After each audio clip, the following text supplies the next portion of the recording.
ओम अज्ञानतिमिरान्धस्य ज्ञानाञ्जनशलाकया चक्षुरुन्मीलितं येन तस्मै श्रीगुरुवे नमः। हे कृष्ण करुणा सिंधु दीनबंधु जगतपते गोपेश गोपिका कांत राधा कांत नमोस्तुते। तप्त कांचन गौरांगी श्री राधे वृंदावनेश्वरी वृषभानुसुते देवी प्रणमामि हरिप्रिय। वाञ्छाकल्पतरुभ्यश्च कृपा सिन्धुभय एव च पतितानां पावनेभ्यो वैष्णवेभ्यो नमो नमः। जय श्री कृष्ण चैतन्य प्रभु नित्यानंद श्री अद्वैत गदाधर श्रीवासादि गौर भक्तवृंद। हरे कृष्णा कृष्ण कृष्णा हरे हरे, हरे राम राम राम हरे हरे। हरे कृष्णा कृष्ण कृष्ण हरे हरे, हरे राम राम राम हरे हरे। हरे कृष्णा कृष्ण कृष्ण हरे हरे, हरे राम। जय श्री कृष्ण। श्रील प्रभुपाद की जय। तो आज हमने करना है श्लोक संख्या 40। कल जो हमने डिस्कस किया था, हमने किया था कि भगवान किस तरह से अर्जुन को पहले भगवान ने कर्म कांड के बारे में बताया। कर्म कांड मतलब क्या ड्यूटीज हैं हमारी क्षत्रिय ब्राह्मण शूद्र या वैश्य होने के नाते, वो हमें करनी चाहिए। और उसके बाद भगवान ने बताया कि अगर तुम उन कर्मों के बंधन से भी छूटना चाहते हो तो तुम्हें कर्म योग पर आना पड़ेगा। कर्म योग पर किस तरह से आना है? योग मतलब भगवान के साथ जुड़ना, और भगवान के साथ जुड़ सकते हैं अगर हम फलों से आसक्ति त्यागेंगे। काम जो भी करना है भगवान को हमने सरेंडर कर देना है, फल की चिंता करनी नहीं है। और जो भी फल देंगे भगवान हमारे अच्छे के लिए देंगे। तो इस तरीके से किया हुआ कर्म जो है वो हमारे कर्म के बंधन को काट देता है। और कल हमने ये भी देखा कि किस तरह से भगवान ने पहले सांख्य योग से अर्जुन को आत्मा और शरीर के बारे में नॉलेज दी, कर्म कांड की नॉलेज दी, कर्म योग की नॉलेज दी। फिर भगवान उसको ले गए बुद्धि योग पर कि अगर तुम कर्म योग करोगे मतलब फलों की आसक्ति को त्याग कर कर्म करते हो तो, और अपनी बुद्धि को भौतिक बुद्धि से शिफ्ट करके आध्यात्मिक बुद्धि बना लेते हो, मतलब भगवान को ध्यान में रखते हुए हर कर्म करते हो और उस कर्म के फल से तुम्हारी कोई अटैचमेंट नहीं है, तुम सिर्फ उसे भगवान के लिए ही कर रहे हो, तो वो जो है बुद्धि योग है। उसी को ही आचार्य भक्ति योग भी कहते हैं। क्योंकि अब सभी एक्टिविटीज जो है चाहे हम अपनी बुद्धि लगा के कर रहे हैं लेकिन भगवान को सेंटर में रखकर भगवान के लिए कर रहे हैं, तो वो है बुद्धि योग या फिर भक्ति योग। अब भक्ति योग की खासियत क्या है इस श्लोक में भगवान चर्चा करेंगे। हम रिसाइट करते हैं। नेह अभिकर्म नाशो अस्ति प्रत्यवायो न विद्यते स्व अल्पमस्य धर्मस्य त्रायते महतो भयात्। हाँ जी, कोई रिसाइट करेंगे? अथर्व सिंगल। हरे कृष्णा।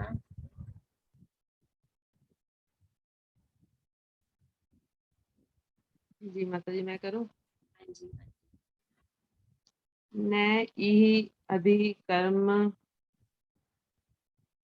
नाशो नशा अस्ति प्रत्यवयो न विद्यते स्व अल्प अस्य धर्मस्य त्रायते महतो भयात्।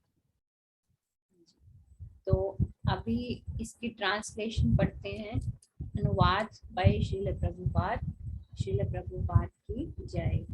इस प्रयास में ना तो हानि होती है और ना ही कोई हास होता है, अपितु इस पथ पर की गई अल्प प्रगति भी महान भय से रक्षा कर सकती है।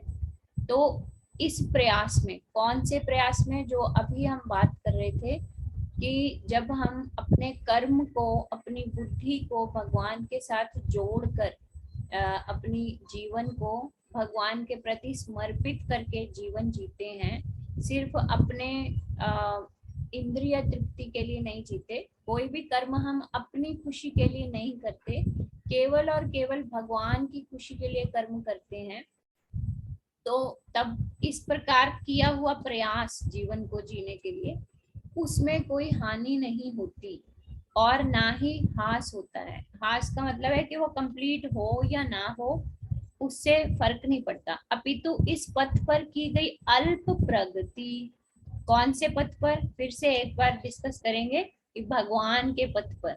जब हम भगवान के लिए कर्म करते हैं और उस कर्म करते हुए भगवान के पथ पर चलते हैं, तो उसमें चाहे हम थोड़ी सी भी तरक्की करें, उससे फिर भी हमें कोई नुकसान नहीं होता।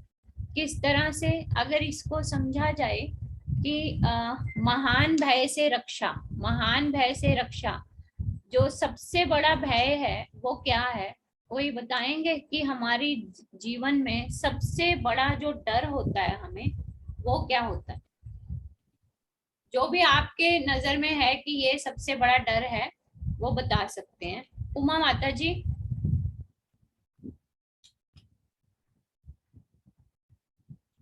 क्लास में प्लीज एक्टिव रहा कीजिए, जैसे हम छोटे छोटे प्रश्न पूछते हैं तो उसके आंसर देने के लिए रेडी रहा कीजिए। रश्मि माता जी। हाँ जी, राधे राधे माता जी। राधे राधे माता जी। आप बताओ कि सबसे महान भय कौन सा है हमें जीवन में? वैसे मेरा मानना तो माता जी भगवान का डर सबसे ज्यादा है, क्योंकि वो चाहे कोई देख रहा है नहीं देख रहा, लेकिन भगवान हमें हर टाइम हर जगह देखता है, तो हमें उनका भय ज्यादा होना चाहिए। हाँ जी, ये तो हो गया कि अगर भगवान का भय है हमें, तो हम मतलब ऐसे कर्म करेंगे नहीं जो कि पाप कर्म है। हम किसी जीवात्मा को दुख देने की कोशिश नहीं करेंगे, हम झूठ बोलने की कोशिश नहीं करेंगे। हमारी कोशिश होगी कि जो भी धर्म है, धर्म के अकॉर्डिंग चलते हुए अपना जीवन जिए। तो एक्चुअली ये डर नहीं है, ये तो है कि हम भगवान के प्रति समर्पित होने की कोशिश कर रहे हैं, नोइंगली अननोइंगली, जाने अनजाने हम भगवान के प्रति समर्पित हो रहे हैं। जैसे अब हम यहाँ भगवत गीता के सेशंस में इकट्ठे होते हैं, भगवान के बारे में चर्चा करते हैं, वो तो हो गया कि हमें पता है कि हम इस पथ पर चल रहे हैं, हम भगवान को खुश करने की कोशिश कर रहे हैं, भगवान के प्रति हम कोई कर्म कर रहे हैं। लेकिन जैसे आपने कहा कि सबसे बड़ा भय जो है वो भगवान का ही होता है, वो हम अनजाने में भगवान के प्रति समर्पित है ना। तो एक्चुअली भगवान से भय होना नहीं चाहिए, क्योंकि भगवान कभी भी कुछ भी हमारे लिए बुरा करते नहीं है। एक तरह से आपका पॉइंट ऑफ व्यू सही है जी। कोई और डिस्कस करेंगे कि सबसे बड़ा भय हमें कौन सा महसूस होता है?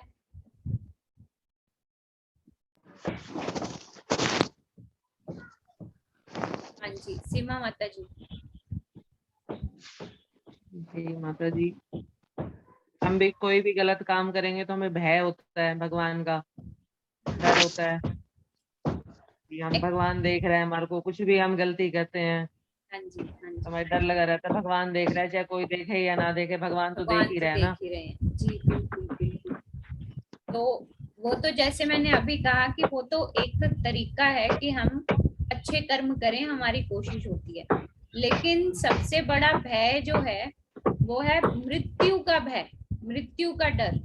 अब ये प्रैक्टिकली देखी हुई चीज है कि कोई कितना भी बुढ़ापे की अवस्था में हो, उस बुढ़ापे में चाहे उसको कोई सुख सुविधा भी ना मिल रही हो, कई बार लोग बीमार होते हैं, उनके पास धन भी नहीं होता, लेकिन फिर भी अगर उनको कहा जाए कि भाई तुम्हारा जीवन तो अब समाप्त हो जाना चाहिए, तुम इतने कष्ट में हो, तो लोग जो है मृत्यु से डरते हैं कि नहीं नहीं मृत्यु तो ना ही हो।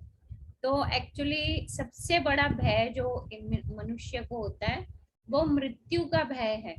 तो अब महान भय से रक्षा कर सकती है, उस मृत्यु के भय से जो हम भगवान की तरफ जाने का हमारा प्रयास है, वो हमारी रक्षा कैसे करेगा, ये भी डिस्कस करेंगे। सबसे पहले तो प्रयास में ना तो कोई हानि होती है, इसको समझते हैं इसमें प्रभुपाद एक बहुत ही सिंपल एग्जांपल लेते हैं कि हम कोई भी कर्म करते हैं, जैसे अभी हमारा जो लाइफ है, हम भगवान के प्रति इतने समर्पित नहीं है। स्पेशली मैं अपने लिए बात कर रही हूँ कि हम भगवान के प्रति इतने समर्पित नहीं होते।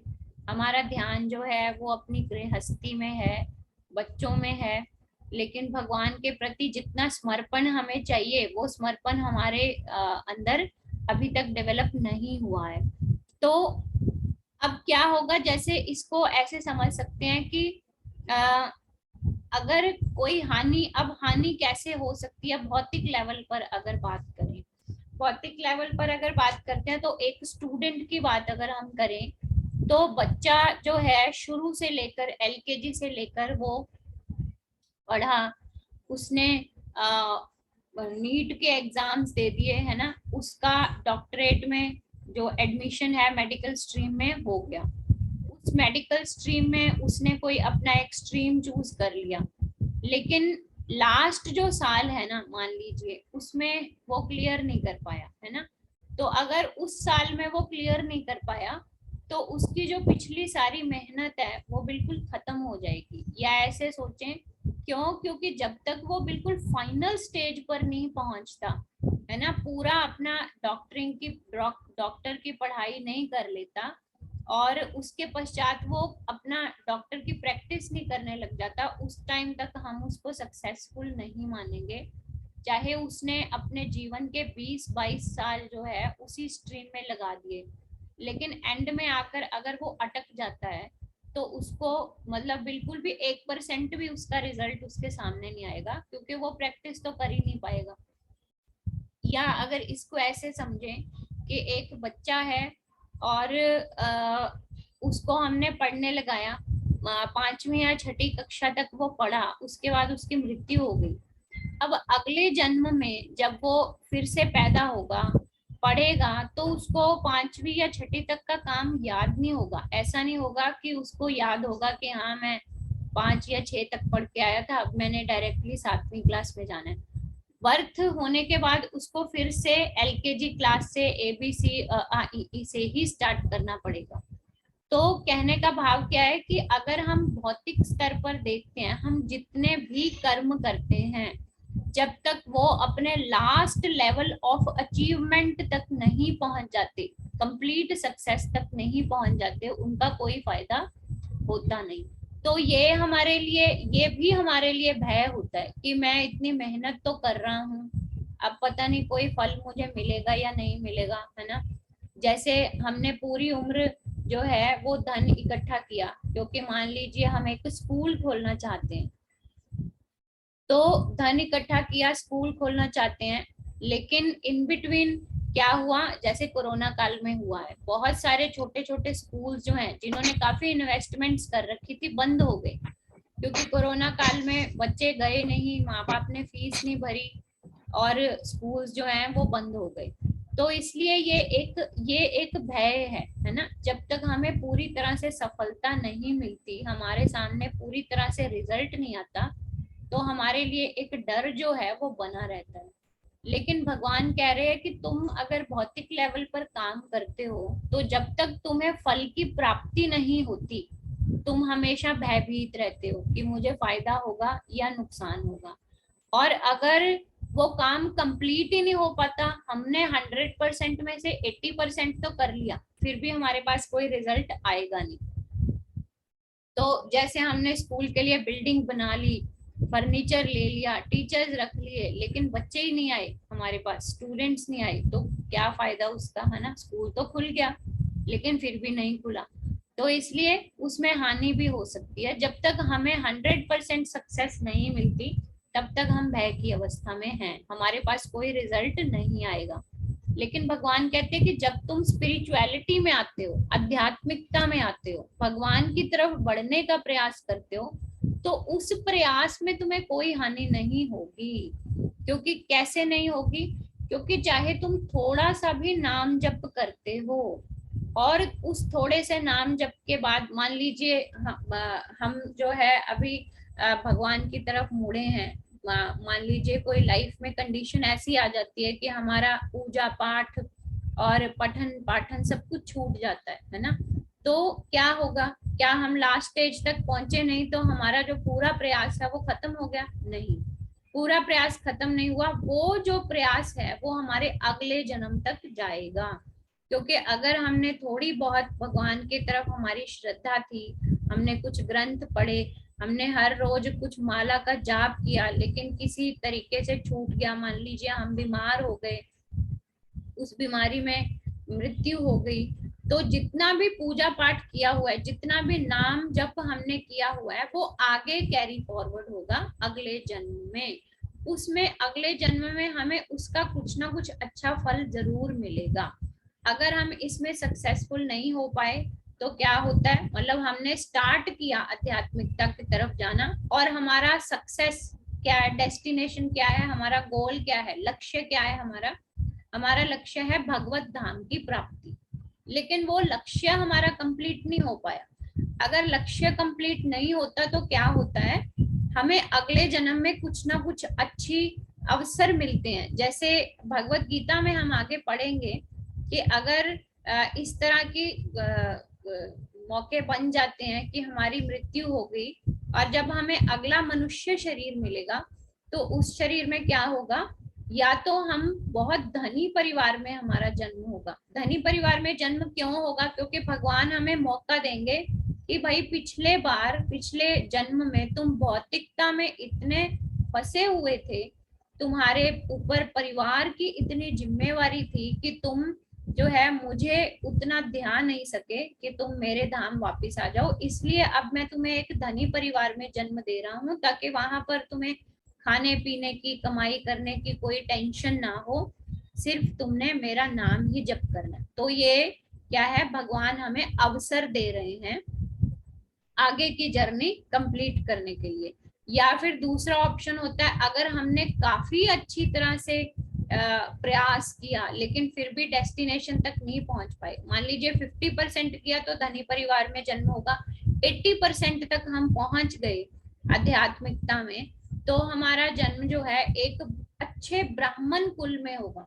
ब्राह्मण डज नॉट मीन कि वो जात से ही पंडित है, ब्राह्मण का मतलब एक ऐसे परिवार में होगा जहां पर भगवान का नाम जप जो है वो हमेशा चलता रहता है, जहां पर लोग जो है उनको भगवान में कंप्लीट विश्वास है, जहां पर लोगों ने ग्रंथ पढ़ रखे हैं, उनको पता है कि धर्म के लेवल पर हमने जीवन को किस तरह से जीना है ताकि हम भगवान के धाम में पहुंच सके। तो ऐसे परिवार में जब जन्म होगा तो भी हमारे पास एक अवसर है कि हम अपनी जर्नी को जहां छूटी थी वहीं से स्टार्ट करें और आगे चले। तो इसीलिए भगवान कह रहे हैं कि ये प्रयास अगर तुम आध्यात्मिकता की तरफ, अगर मेरी तरफ बढ़ने का प्रयास करते हो तो तुम्हें कभी भी हानि नहीं होगी, जबकि भौतिक संसार में जो भी काम तुम करोगे जब तक तुम उसमें पूरी तरह से सक्सेसफुल नहीं होते तो तुम्हें जो है वो भय लगा ही रहेगा। इसीलिए यहाँ पे कहा गया है महान भय से रक्षा कर सकती है। मतलब अगर हम आध्यात्मिकता की तरफ प्रयास करते हैं तो सबसे बड़ा भय है मृत्यु का, तो इसलिए उस मृत्यु के भय से हमारी रक्षा होगी। मृत्यु होगी लेकिन उसके बाद हमें एक अच्छा अवसर मिलेगा फिर से भगवान का नाम जप करने का, धनी परिवार में या अच्छे ब्राह्मण परिवार में जन्म लेने के बाद हम फिर से भगवत धाम जाने की आगे तैयारी करेंगे। इसमें एक छोटी सी कथा है, श्रीमद् भागवतम में दी हुई है वो कथा, उसके ऊपर हम इन शॉर्ट चर्चा करेंगे। वैसे तो वो काफी लंबी है कथा, लेकिन शॉर्ट में चर्चा करेंगे। भरत महाराज जो हैं, ऋषभ देव जो है वो भगवान का एक अवतार हुए हैं। उनके 100 पुत्र थे, उन 100 पुत्रों में से सबसे बड़े पुत्र जो है उनका नाम था भरत। तो ऋषभ देव जो है, जो कि भगवान कृष्ण का ही अवतार हैं, उन्होंने अपने भरत पुत्र को राज्य देकर खुद वो सन्यासी हो गए और भगवान के साथ जुड़ने के अपनी जर्नी पर चले गए। अब भरत महाराज जो है वो बहुत ज्यादा ज्ञानी हैं और उनका भगवान के साथ कनेक्शन जो है वो बहुत ज्यादा अच्छा है। जितना भी उन्होंने जीवन जिया राजा होते हुए भी, राजा होते हुए भी वो ऋषियों की तरह रहे, राज ऋषि जिनको बोलते हैं, ऋषियों की तरह रहे। इस तरह से ऋषियों की तरह रहे मतलब उन्होंने राज्य में बहुत ज्यादा आसक्ति नहीं दिखाई, सुख और ऐशो आराम में आसक्ति नहीं दिखाई। राजा होने के नाते उन्होंने अपने धर्म का पालन किया और साथ ही साथ भगवान में अपनी निष्ठा को पूरी बनाए रखा। अब जब भरत महाराज वृद्ध अवस्था में आ गए, बुढ़ापे की अवस्था में आ गए, तो उन्होंने पूरा राजपाट अपने बच्चों को सौंपकर वो भगवान के नमित होने के लिए सन्यास उन्होंने ले लिया। अब सन्यास लेकर जब वो तपस्या कर रहे थे तो एक बार उन्होंने देखा कि वो गंडकी नदी के किनारे उन्होंने आश्रम बनाया हुआ था और वहां नहाने गए। तो वहां पर उन्होंने देखा कि एक हिरनी है जो कि गर्भवती है, जिसके बच्चा होने वाला है, और उसके पीछे शेर पड़ा हुआ है। तो हिरनी जो है वो डर के मारे भाग रही है और भागते भागते वो नदी में उसने छलांग लगा दी। अब जैसे उसने नदी में छलांग लगाई, हिरनी के तो प्राण निकल गए, लेकिन जोर से उसने छलांग लगाई थी तो उसका बच्चा जो है वो पानी में ही पैदा हो गया। और अब भरत महाराज ये सब कुछ देख रहे थे। भरत महाराज को लगा कि अगर मैं आप इस बच्चे को छोड़कर चला जाऊंगा तो इसको बाघ जो है वो खा जाएगा, तो इसलिए वो बच्चे को अपने साथ ले गए, हिरण के बच्चे को। हिरण के बच्चे में अब उनकी आसक्ति बनने लगी, उनका ध्यान जो है वो भगवान से हटकर हिरण के बच्चे में जाने लगा। जैसे सुबह सुबह पहले वो भगवान के लिए नित्य कर्म करते थे, फूल लेके आना और सब कुछ लेके आना। अब क्या हो गया, नित्य कर्म कर रहे हैं वो भगवान के लिए, लेकिन साथ के साथ ही उनका जो अटैचमेंट है वो किसके साथ जुड़ रहा है, हिरण के साथ जुड़ रहा है। भगवान के लिए फूल लेने जाएंगे तो हिरण के लिए भी चारा इकट्ठा करके लाएंगे। तो इस तरह से भगवान की तरफ उनकी आसक्ति टूटनी शुरू हो गई और जुड़नी शुरू हो गई हिरण के बच्चे की तरफ। तो हिरण का बच्चा जैसे ही बड़ा हुआ तो वो बच्चा जो है वो अब ऋषभ देव भरत महाराज को छोड़कर अपने संगी साथियों के साथ चला गया। तो अब भरत महाराज को उसकी याद आती थी कि हिरण का बच्चा जो है वो पता नहीं कैसा होगा, उसको खाने के लिए ठीक से मिल रहा होगा या नहीं होगा। तो ऐसे ही हिरण को याद करते करते उनकी मृत्यु हो गई। और ये भी भगवत गीता में हम आगे चल के पढ़ेंगे कि जिस भी कॉन्शियसनेस में मनुष्य की मृत्यु होती है उसको वही अगला जन्म मिलता भी है। हमने एक दो बार पहले भी ये डिस्कस किया है। तो इसलिए अब उनकी मृत्यु हुई हिरण की स्मृति में, तो इसलिए उनको अगला जन्म जो है वो हिरण का मिला। लेकिन यहाँ पे एक चीज हमने नोटिस करनी है आगे जैसे ही कथा में जाएंगे, क्योंकि वो भगवान के भक्त थे और वो बिल्कुल लास्ट स्टेज पर थे भक्ति की, जहां से उनकी भक्ति छूटी और उनकी आसक्ति हिरण की तरफ लग गई। अब हिरण के शरीर में भी वो आत्मा जब गई भरत महाराज की, तो उसको अपना पीछे का जन्म याद था कि मैं भरत था, महाराज था, और मैं बिल्कुल भगवान के धाम पहुंचने की स्थिति में था जब मेरी हिरण के साथ आसक्ति बनी। तो इसलिए हिरण के शरीर में भी भरत आत्मा होते हुए उनको क्योंकि स्मृति थी, तो ये क्या हो गया कि उनको पीछे की हुई भक्ति का फल मिला, वो भक्ति आगे ट्रांसफर हुई। अदरवाइज अब हमें क्या याद है कि हम पिछले जन्म में क्या थे, कितनी भक्ति हमने करी, कितनी नहीं करी। बट हाँ, क्योंकि आज हम यहाँ जुड़े हुए हैं, एक साथ भगवान के बारे में सुन रहे हैं, कथाएं कर रहे हैं, इट मीन्स हम भी अपने पिछले जन्मों से भक्ति का कुछ अकाउंट तो कैरी कर कर ला ही रहे हैं, इसीलिए हम लोग यहाँ पर इकट्ठे हैं। तो अब उसको क्योंकि स्मरण था और अब वो अवसर खोना नहीं चाहता था भगवान के धाम जाने का, इसलिए वो जो है वो जंगलों में हिरणों के साथ घूमने की बजाय ऋषियों की कुटिया के आसपास रहने लगा, वहीं पर कथा सुनता था। ऋषि लोग जो हैं जब कथा करते थे भगवान की वो सुनता था। हिरण की बॉडी से निकलकर फिर उसको तीसरा जो बर्थ है वो मिला एक ब्राह्मण के परिवार में। अब ब्राह्मण के परिवार में क्यों मिला, क्योंकि हिरण के जीवन में होते हुए भी उसने भक्ति के कर्म किए। अब चाहे वो पाठ पूजा खुद नहीं कर पा रहा, चैंटिंग नहीं कर पा रहा, लेकिन क्या कर रहा था, वो लगातार ऋषियों से श्रवण कर रहा था, सुन रहा था कथाएं, इसलिए तो उसको अगला जो बॉडी है, तीसरा जो जन्म है उसको मिला एक ब्राह्मण कुल में, और वहां पर भी उसको पूरी स्मृति थी कि किस तरह से मैं पहले भरत था, महाराज था, फिर मुझे हिरण की बॉडी में मेरे को मिली, और अब फिर से मुझे मनुष्य की बॉडी मिली है, तो इस अवसर को मैंने खोना बिल्कुल भी नहीं है। तो तब उनका नाम था, तब भी उनका नाम भरत था, लेकिन वो एक पागल इंसान की तरह बिहेव करते थे। हालांकि उस टाइम वो जन्म से ही बहुत ज्यादा ज्ञानी थे, क्योंकि उनको जितना उन्होंने पीछे पूरे ग्रंथ पढ़े थे, उनको पूरी स्मृति थी, जन्म से ही ज्ञानी थे, लेकिन वो एक पागल की तरह बिहेव करते थे। क्यों करते थे? ताकि उनकी आसक्ति जो है वो परिवार में, दुनिया में ना बने। तो इस तरह से व्यवहार करते हुए उनके तीसरे जन्म में फिर उनको सिद्धि प्राप्त हुई। अपना जन्म समाप्त करने के बाद वो फिर भगवत धाम में ही गए। तो ये कथा हम यहाँ पे क्यों डिस्कस कर रहे हैं? सिर्फ इस चीज को शो करने के लिए कि जब हम आध्यात्मिकता में होते हैं, तो चाहे हम अपने पूरे लक्ष्य पर नहीं पहुंचे हैं, लेकिन फिर भी हमारी जो अल्प प्रगति भी हुई है, वो हमारी अल्प प्रगति भी आगे कैरी फॉरवर्ड होती ही है। तो इसलिए यहाँ पे हम लर्निंग पॉइंट क्या ले सकते हैं? कोई बताएगा कि हम यहाँ क्या लर्निंग पॉइंट ले सकते हैं?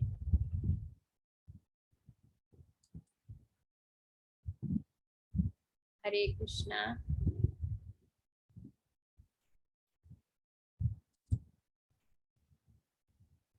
शिफाली माता जी।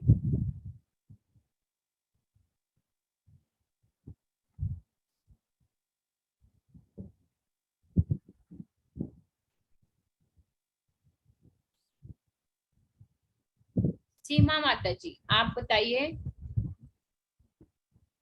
जी माता जी, हमें इससे यही शिक्षा मिलती है कि हमें चाहे कुछ भी हो जाए, भगवान का भक्ति करते रहना चाहिए, छोड़नी नहीं है बिल्कुल भी। हाँ जी, हाँ जी, क्योंकि हम मतलब इतनी भौतिकता में फंसे हुए हैं, हमारे परिवार भी हैं, हमारी जिम्मेवारियां भी हैं, हमें बाहर जिम्मेवारी निकल भी। के काम भी करना पड़ता है, कमाई भी करनी पड़ती है, क्योंकि जो अब गृहस्थी में होकर हमारी जो भगवान ने हमें रिस्पॉन्सिबिलिटीज दी है, उनसे भी पीछे नहीं हट जी सकते हम।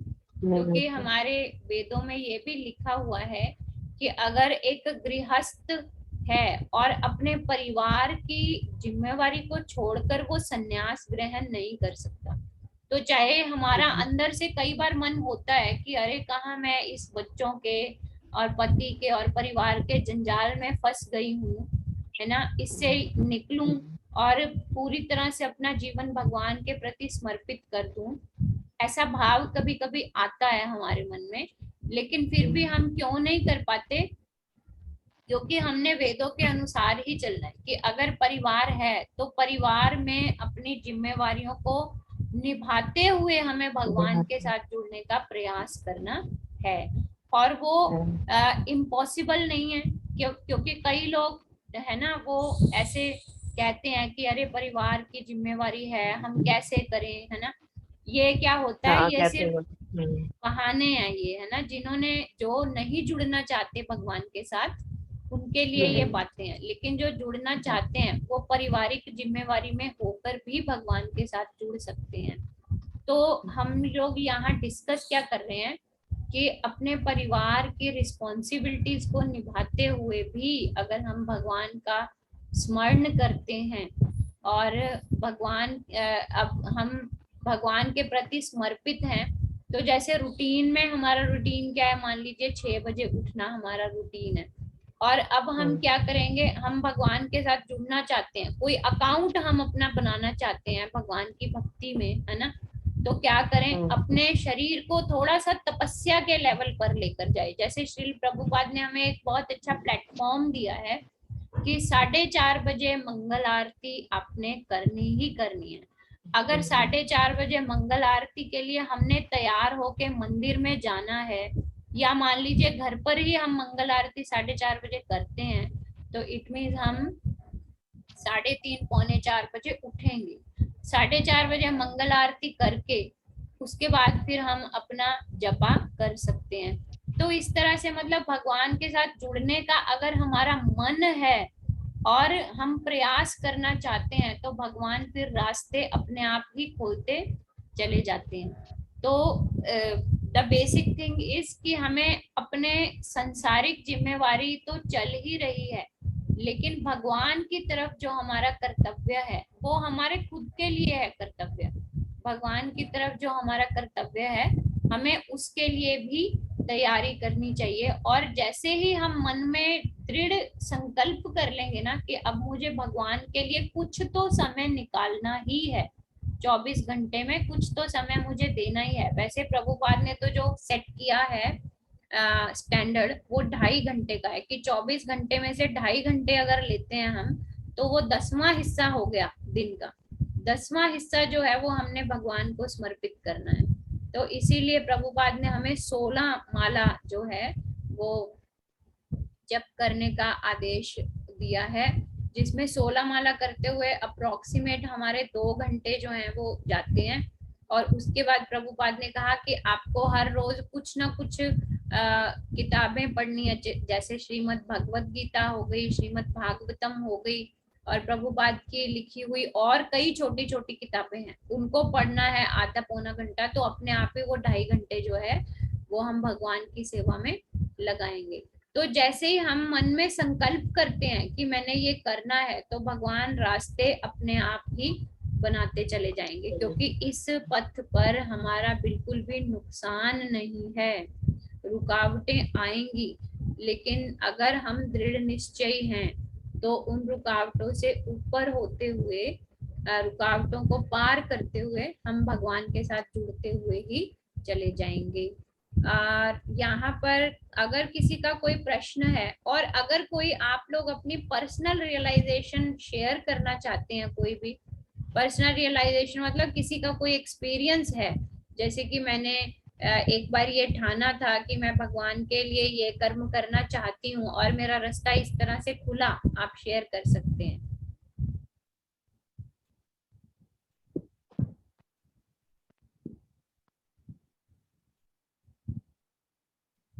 चलिए, तो आई रिक्वेस्ट कि एक्टिव रहा कीजिए आप सब क्लास में, क्योंकि एक्टिव रहेंगे तो मेरे को भी अच्छा लगेगा, भगवान को भी अच्छा लगेगा। क्योंकि अभी सबके कैमरास ऑफ हैं और